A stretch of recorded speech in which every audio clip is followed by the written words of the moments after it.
Swamba. Ezo Swamba. Onowu. Eli Arondizuogu. We welcome you. We welcome you.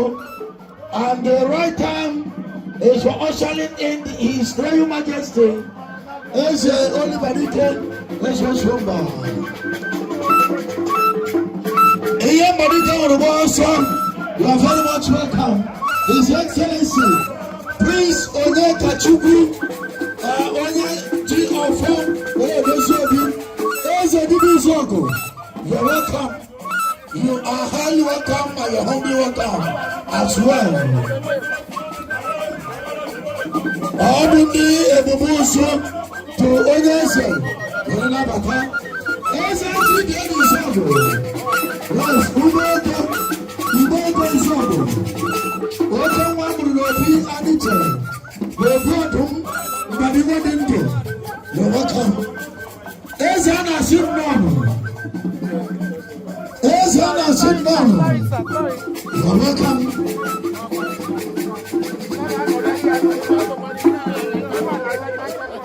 Distinguished ladies and gentlemen, we are rejoicing today like I said before the time because we are celebrating the good life of a philanthropist.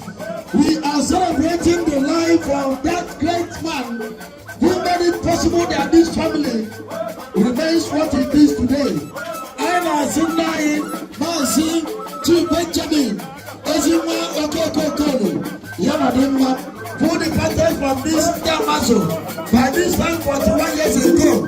Today, we have gathered from different parts of the capital state to say congratulations to a great warrior. It is not.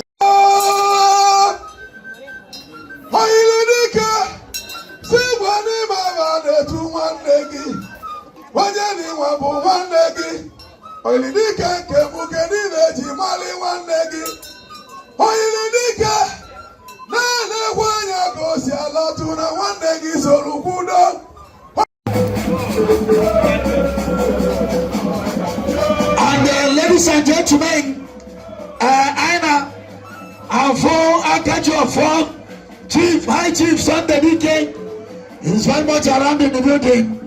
And as you know, MC Kati is one of the cabinet.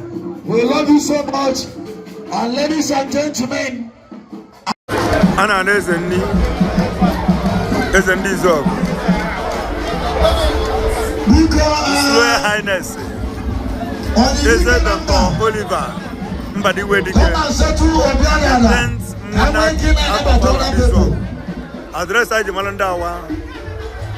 Isobizuogu. Consider it done. Consider it done. And now,